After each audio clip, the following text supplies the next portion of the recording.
사람이 살면서 행복할 수 있는 이유가 많이 있습니다마는 그 중에 하나가 나는 사랑받고 있다라는 그런 생각을 하며 사는 것입니다. 나는 지금 하나님의 사랑을 많이 받고 있다, 이런 사람은 불행하지 않습니다. 나는 가족의 사랑을 받는다든지 또 어떤 사람의 사랑을 받는 사람, 사랑받고 있다고 생각하는 그 순간, 또 그런 삶을 사는 사람은 결코 불행하지 않습니다. 반대로 미움을 받고 있다고 생각하며 사는 사람은 늘 마음에 원망이 있습니다. 보이지 않는 분노가 쌓여갑니다. 그것이 오해였든 진짜였든 미움을 받는다는 그런 감정을 품고 살다 보면 불행한 인생이 될 수밖에 없습니다. 미움을 받는다는 것 참 괴로운 일입니다. 그러나 미워하는 것도 그 이상으로 참 힘들고 괴로운 일입니다. 일단 미움의 눈을 장착하게 되면 내가 미워하는 사람이 무엇을 해도 믿게 보입니다. 좋은 일을 해도 싫고 또 싫은 일을 해도 물론 싫고, 이래도 저래도 미운 사람은 미움의 눈으로 보게 되죠. 잠언 15장 17절에 보면 채소를 먹으며 서로 사랑하는 것이 살찐 소를 먹으며 서로 미워하는 것보다 나으니라, 이렇게 교훈하고 있죠. 아무리 기름진 음식을 잘 먹고 있어도 서로 미워하며 사는 것보다는 배고프고 채소만 먹어도 서로 사랑하는 삶이 훨씬 낫다라고 가장 평범하면서도 가장 기본적인 진리를 말씀하고 있습니다. 예수님께서는 이렇게 말씀하셨습니다. 내가 이르노니 너희 원수를 사랑하며 너희를 미워하는 자를 선대하며 너희를 저주하는 자를 축복하며 너희를 모욕하는 자를 위해서 기도하라.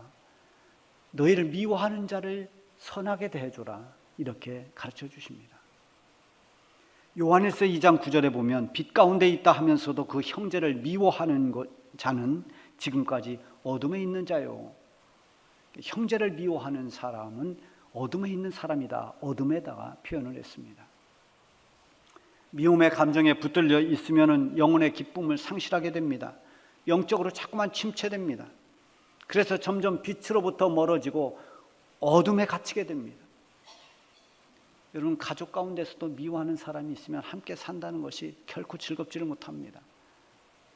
우리의 친구나 친척이나 만났을 때 미워하는 사람이 거기에 있으면 얼굴이 굳어집니다.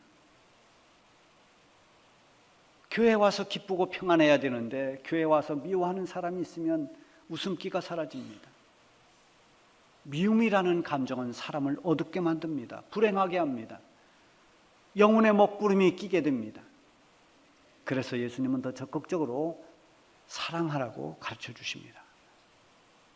새 계명이 요한복음 13장 34절인데요. 거기 보면 이 새 계명의 핵심이 뭐냐면 서로 사랑입니다. 너희는 서로 사랑하라. 내가 너희를 사랑한 것처럼 너희도 서로 사랑하라. 이것이 예수님이 우리에게 주신 새 계명입니다.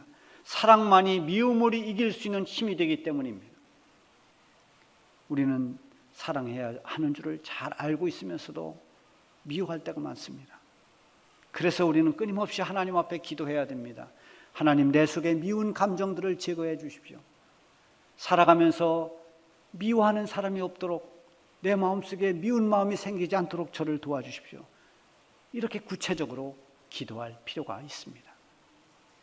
오늘 본문에 나오는 이 요나 선지자도 미워하는 감정을 극복하지 못하고 진통을 겪는 모습을 볼 수가 있습니다. 미움은 사람 관계에서도 독소가 되지만 하나님의 말씀을 순종하는데도 큰 장애물이 됩니다. 앞서 말씀드린 것처럼 미움의 눈이 장착되면 모든 걸 잘못된 선입견으로 볼 수밖에 없습니다. 미움의 감정이 굳어버리면 그것은 엄청난 편견이 돼서 잘못된 고정관념을 갖게 됩니다. 바리새인들이 이런 고정관념을 가지고 예수님을 미워하고 박해한 것입니다. 요나가 아수르에 대한 감정이 그랬습니다. 그동안 아수르로 말미암아서 이 유다 백성들이 겪었던 고난이 이만저만이 아닙니다. 그래서 요나도 아수르를 원수로 여겼습니다. 아수르에 대한 미운 감정이 굳을 대로 굳었습니다. 그런데 어느 날 하나님께서 요나에게 말씀이 임합니다.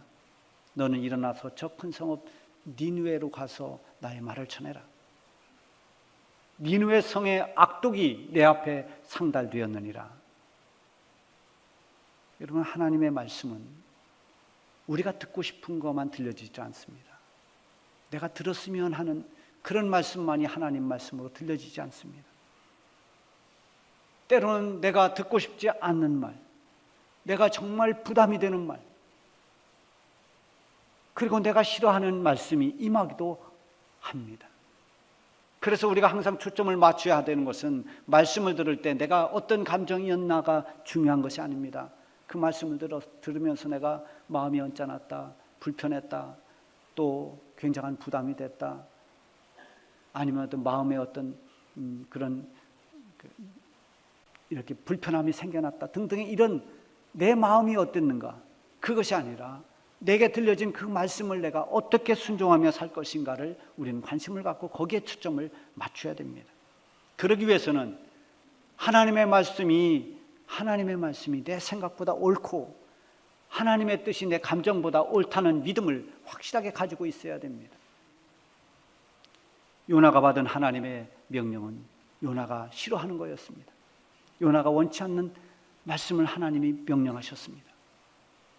악독한 성읍 니느웨는 망해야 할 대상이지 전도할 대상이 아니라고 생각했습니다.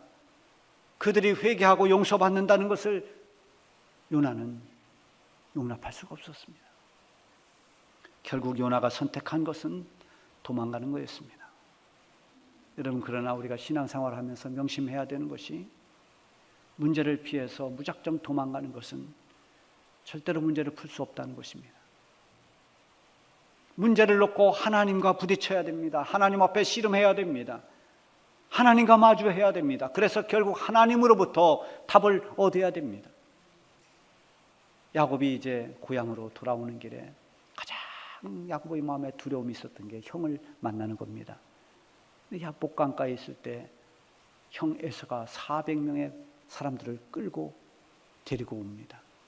이건 분명히 자기를 치겠다는 것이 틀림없습니다. 그때 밤새 야곱은 하나님과 씨름했다라고 했습니다. 물론 천사를 통해서 씨름한 것이지만 하나님과 씨름한 겁니다. 저를 도와주십시오. 저를 축복하지 않으면 놓을 수 없습니다. 그렇게 해서 결국 하나님이 형 에서의 마음을 열어주었습니다. 그래서 문제가 해결됩니다. 하나님 앞에 매달리고 하나님 앞에서 문제를 해결하려고 하면, 그러면 하나님께서 때로는 피할 길도 주십니다. 피하는 것이 해결책이 되기도 합니다. 예수님도 때로는 피할 때는 피하셨습니다. 중요한 것은 하나님 앞에 기도하지 않고 내 마음대로 결정하는 것입니다. 그러면 안 된다는 겁니다. 요나는 하나님 앞에 자기의 감정을 내놓고 어떻게 하면 좋겠냐고 그렇게 하나님께 물어야 했습니다. 하나님, 저는 니느웨를 너무나 싫어합니다. 왜 하필이면 니느웨로 가라고 하십니까? 내 마음속 깊은 곳에 니느웨에 대한 미움의 감정, 이거 내가 감당할 수가 없습니다. 하나님, 어떻게 해야 됩니까? 아마 그렇게 기도했더라면 하나님께서 요나의 마음을 치료해 주시든지, 아니면 왜 니느웨로 가야 하는지 하나님의 섭리를 환상으로 보여주시든지 해결책을 주셨을 것입니다. 하나님과 마주하고 문제를 풀어가려고 했다면 요나는 이렇게 도망자가 되지 않아도 됐을 것입니다. 그런데 요나는 하나님을 피했습니다. 요나서 1장 3절에 보면 요나가 여호와의 얼굴을 피하려고 일어나 다시스로 도망하려 하여. 여러분, 사실 하나님을 피해서 도망할 곳이 어디입니까? 내가 저 하늘에 올라갈지라도 하나님 거기 계시고, 스올의 자리에 내 자리를 펼치라도 하나님은 거기도 계십니다. 내가 저 바다 끝에 날개를 치며 가서 그 바다 끝 땅 끝에 가서 거한다 하더라도 주의 손이 나를 인도하고 계시고 주의 손이 나를 붙들고 있다는 이 시편의 말씀처럼 우리는 하나님을 피해서 도망할 곳은 없습니다. 요나가 하나님을 피해서 지금 도망가는데 얼마나 괴로웠겠어요. 괴로운 마음을 잊어보려고 저 배 밑으로 들어가서 잠을 청합니다. 그런데 요나가 타고 가는 배가 풍랑을 만납니다. 배가 곧 뒤집혀질 지경입니다. 노련한 사공들이 풍랑을 이겨보려고 이런저런 조치를 다 취했지만 소용이 없었습니다. 마침내 잠자던 요나가 끌려 나와서 제비 뽑기를 합니다. 그리고 제비에 뽑힙니다. 요나가 고백합니다. 이 풍랑을 만난 것은 나 때문입니다. 나를 들어서 저 바다에 던지십시오. 그렇게 해서 요나가 바다에 던져집니다. 요나를 바다에 던지자 바다는 잔잔해졌습니다. 이때 하나님께서 큰 물고기 하나를 예비해 놓으십니다. 그 물고기가 요나를 삼켰습니다. 지옥과 같은 그런 칠 같은 어둠 속에서 비로소 요나는 하나님 앞에 간절히 기도합니다. 하나님은 그 기도를 들어주시고 바닷가 육지로 요나를 토해냈습니다. 그래서 하나님은 다시 요나로 하여금 니느웨로 갈 수 있는 기회를 주셨습니다.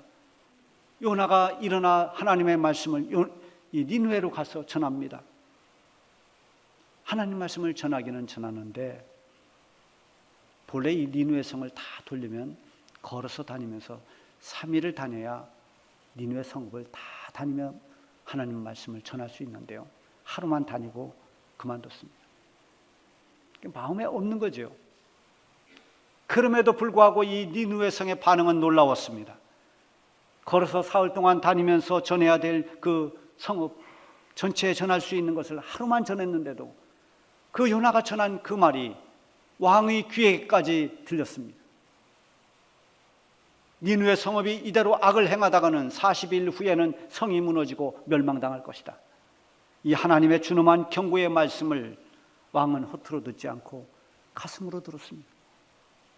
악독한 성읍, 그 악함이 하나님 앞에 상달될 만큼 죄로 가득한 성읍인데 그 성읍의 왕이 하나님을 두려워했습니다. 이 얼마나 놀라운 일입니까? 상식적으로는 이해가 되지 않는, 이해할 수 없는 일입니다. 하나님이 하시는 일은 우리의 이성으로, 우리의 판단으로 이해할 수 없는 일들이 너무너무 많습니다. 악한 성읍의 포악한 왕이 하나님을 두려워하고 온 백성들에게 금식을 선포했습니다.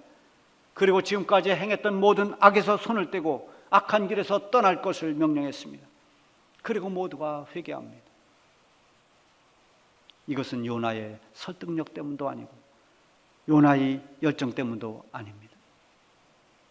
요나는 하나님의 심부름꾼에 불과했습니다. 그것도 어쩔 수 없이 마지못해 겨우 하나님의 말씀을 전했습니다. 그런데 그 말을 들은 니느웨 성읍은 금식하며 회개했습니다. 그 결과가 요나서 3장 마지막 절에 나오는데요, 하나님이 그들이 행한 것, 곧 그 악한 길에서 돌이켜 떠난 것을 보시고 하나님이 뜻을 돌이키사 그들에게 내리리라고 말씀하신 재앙을 내리지 아니하시니라. 하나님이 이 악한 성읍 니느웨에 재앙을 내리기로 했던 것을 하나님이 취소하셨습니다. 그들의 기도를, 그들의 중심을 받으셨습니다. 아무리 악한 자라도 하나님의 말씀을 겸허하게 받아들이고 그 말씀에 순종하는 사람은 용서를 받습니다. 어떤 죄인 개수라 할지라도 복음을 듣고 그 복음을 받아들이고 예수님을 영접하는 사람은 다 구원을 받습니다. 뭔가 이 느느웨 성읍이 멸망으로 가는 게 아니라 점점 용서와 회복으로 가는 것을 요나는 기뻐하지 않았습니다. 아니 1절에 보면은 요나는 매우 싫어하고 성을 냈다고 했습니다. 요나가 원하는 것은 이 성이 다 망하는 건데 성 사람들이 회개하고 용서를 받습니다. 요나는 그것이 싫었습니다. 진정한 회개 없이 감정만 감춰둔 그런 사람들은 어떤 일이 생기고 나면 그 감정이 금방 노출되고 폭발됩니다. 요나는 하나님을 피해서 도망가다 풍랑을 만났습니다. 죽을 것 같은 그 흑암 속에서 하나님께 기도하고 다시 기회를 얻었습니다. 물고기 뱃속에서 기도할 때는 하나님, 제가 감사로 하나님 앞에 서원을 드리고 제사를 드리겠습니다. 감사하며 예배하겠습니다. 이렇게 고백했던 요나인데 현실 앞에서 다 무너졌습니다. 그의 마음 깊은 곳에 자리 잡고 있는 이 니느웨에 대한 미운 감정, 그 증오가 그대로 남아 있었습니다. 그들이 회개하는 것이 싫었고 그들이 용서받는 것을 보아줄 수가 없었습니다. 그래서 하나님은 용서하시고 기뻐하시는데 요나는 성질을 내고 화를 내고 있습니다. 우리가 신약 성경 누가복음 15장에 보면 거기 예수님의 비유가 하나 나오는데 탕자의 비유입니다. 집을 나가 허랑방탕하게 살던 탕자가 아버지 품으로 돌아옵니다. 아버지가 돌아온 그 아들을 보듬어 줍니다. 그를 따뜻하게 맞아줍니다. 그리고 그 아들을 위해서 잔치까지 배설해 주었습니다. 그런데 형이 그것을 보았습니다. 동생을 받아주고 환대하는 것을 형은 못마땅하게 생각하고 화를 냅니다. 여러분, 우리의 진정한 믿음은 하나님이 기뻐하실 때 우리도 기뻐할 수 있는 것입니다. 하나님이 좋아하시는 것을 내가 좋아할 수 있어야 됩니다. 하나님의 기쁨이 나의 기쁨이 되고 하나님의 긍휼이 나의 긍휼이 되는 것이 하나님의 사람들이 보여주는 믿음의 모습인 것입니다. 하나님께서 성내는 이 요나에게 네가 성내는 게 옳으냐 묻습니다. 오늘 본문 가운데 보면 하나님이 두 번째 이 질문을 했을 때 요나가 뭐라고 합니까? 성내어 죽기까지 할지라도 옳습니다. 반항하고 있습니다. 마음이 완전히 뒤틀려졌습니다. 이쯤 되면 하나님께서 너 가만 보니 안 되겠구나. 너는 이제 더 이상 안 되겠다. 너는 아웃. 요나를 버릴 수도 있는데 하나님이 이런 답답한 요나를 끝까지 깨우치십니다. 본문에 예비되었다고 한 것이 모두 다 요나를 위한 하나님의 사랑의 교육 자료들입니다. 앞에 보면 큰 풍랑을 하나님이 예비해 놓으셨고 큰 물고기도 하나님이 예비하셨고 오늘 우리가 읽은 본문 4장 안에도 보면 박넝쿨 그리고 벌레 뜨거운 동풍 다 하나님이 요나를 위해 예비한 것들입니다. 우리가 살아가면서 나를 위해서 하나님께서 예비하신 것이 없는가 깨달아야 됩니다. 혹시 우리의 삶에 시련과 고난이 닥쳐왔을 때 이것이 하나님 나를 위해 예비한 풍랑은 아닐까? 이것을 깨달을 수 있어야 됩니다. 그렇다면 그 풍랑은 두려움이 아니라 하나님이 나를 인도하고 계시는 은혜로 보일 수가 있는 것입니다. 6절에 보면 하나님 여호와께서 박넝쿨을 예비하사 요나를 가리게 하셨으니 박넝쿨이 요나에게 뜨거운 햇볕을 가릴 수 있도록 그늘이 되어 주었습니다. 요나가 시원한 그 그늘로 인해서 굉장히 기뻐합니다. 이도 중동 지역 이스라엘 그 주변 여기는 굉장히 건조하고 뜨거운 날씨지만 그늘로 들어가면 시원합니다. 그 뜨거운 날 요나를 가려주는 그 박넝쿨 그늘에서 요나는 시원하다. 그 그늘 때문에 굉장히 좋아합니다. 기뻐합니다. 그러며 하루를 보냈습니다. 그런데 7절에 보면 하나님이 벌레를 예비하사 이튿날 새벽에 그 박넝쿨을 갉아먹게 하시니 시드니라. 새벽 일찍 벌레들이 그늘이 되어준 박넝쿨을 다 갉아먹었습니다. 그리고 또 예비하신 것이 또 있습니다. 8절에 보면 해가 뜰 때에 하나님이 뜨거운 동풍을 예비하셨고 이튿날 해가 뜹니다. 점점 날이 뜨거워집니다. 박넝쿨은 이제 더 이상 그늘을 제공할 수 없습니다. 벌레가 다 갉아먹어 버렸습니다. 뜨거운 동풍이 불면서 열기는 더했습니다. 요나가 심기가 불편해지고 급기야 하나님 앞에 내가 사는 것보다 죽는 게 낫다고 그렇게 말합니다. 박넝쿨이 있을 때와 박넝쿨이 없을 때 이렇게 다릅니다.